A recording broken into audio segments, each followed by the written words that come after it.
Pati si Nanay Chato? Oo, sa kalagitnaan daw ng pagdarasal kanina. Buti nga wala nakitang bali o pasa eh. Mabuti naman. Kakatawag ko nga lang din dun sa foundation. Nagising din daw si Langgay pag alis natin. Thank you po.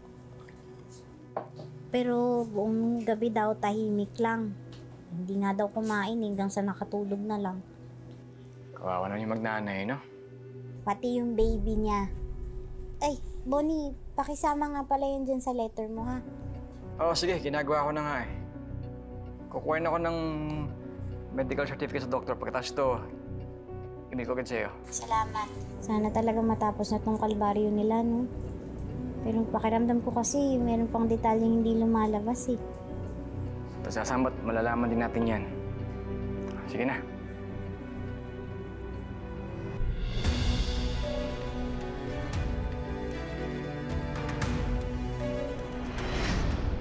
Hindi ninyo isasalad si Langgay sa korte.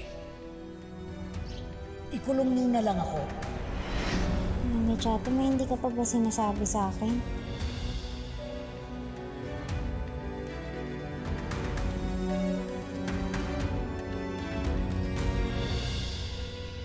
Ay, ang importante po, okay kayo, okay si Langgay. Kumusta naman ang lagay niya?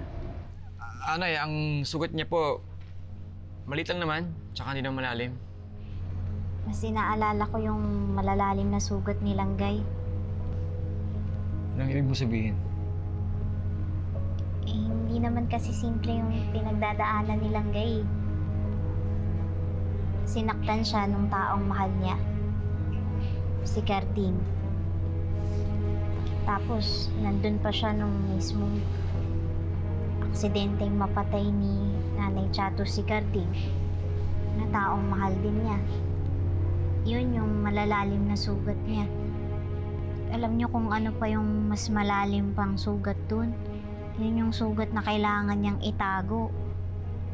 Kaya kinikimkim na lang niya hanggang sa hindi niya namamalayang naaapektuhan na yung buong pagkatao niya.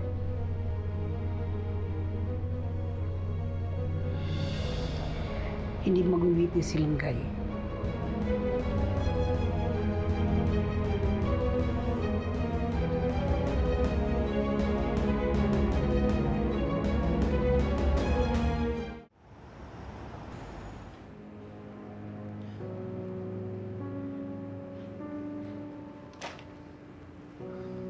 Don't tell me you're shocked.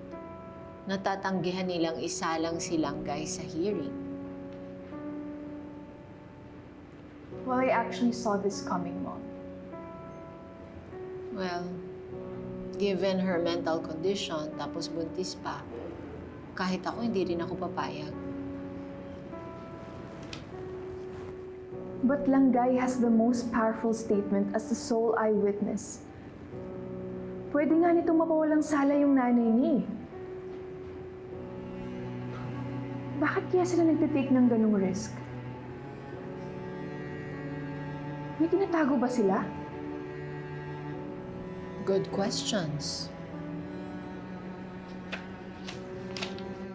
It just doesn't add up.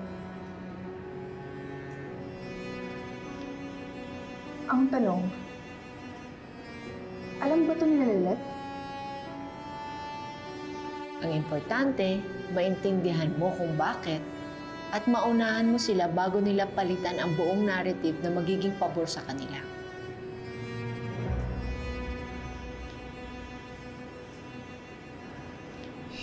Ay, pasensya na po. Hindi naman po yun yung pinupunto ko. Hindi nga pwede.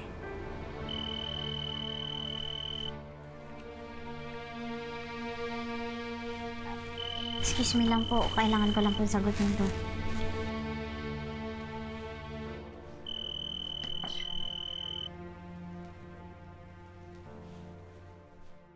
Hello, Tinang? Hello, anak. Pasensya na si Storbo, ha? Ito kasing tiyanglanin mo nagwawala. Kung sino daw ang kumain ng ice cream niya. Ay, Tinang, hindi nyo naman sa akin sinabing sa kanya pala yun. Akala ko po sa inyo eh. Kasi naman, nakita ko kung gaano ka ka-stress kagabi dun sa bagong kasong hawak mo.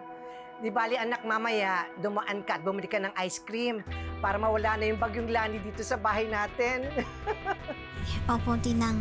Tsaka i-ready ko na rin po yung sarili ko para sa award ni Chang sa akin mamaya.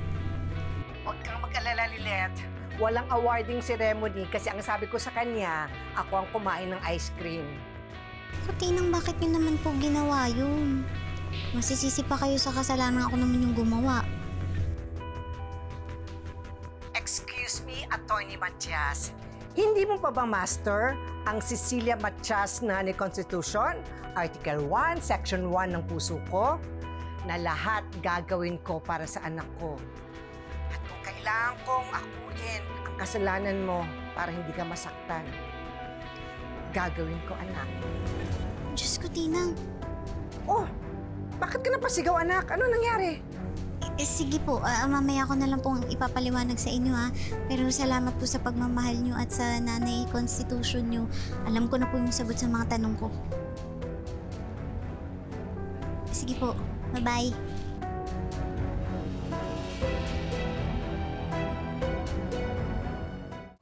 Papasok na ako sa loob. May Chato, hindi pa tayo tapos. Oo nga po, Nay. May tanong pa po ako sa inyo. May Chato.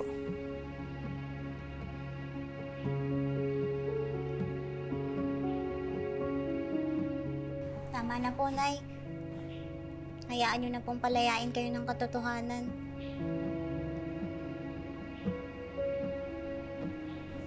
Huwag nyo na pong pahirapan yung sarili nyo sa kasalanang hindi naman kayo yung may gawa. Hindi mo ko naiintindihan, anak eh.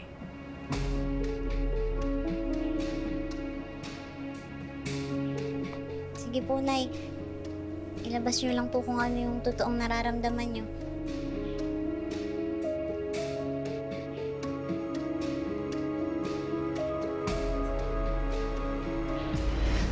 Kawawa na naman si Lovely. Naku, hindi na nagbago talaga yung si Carty. Anong nangyayari? May nag-aaway.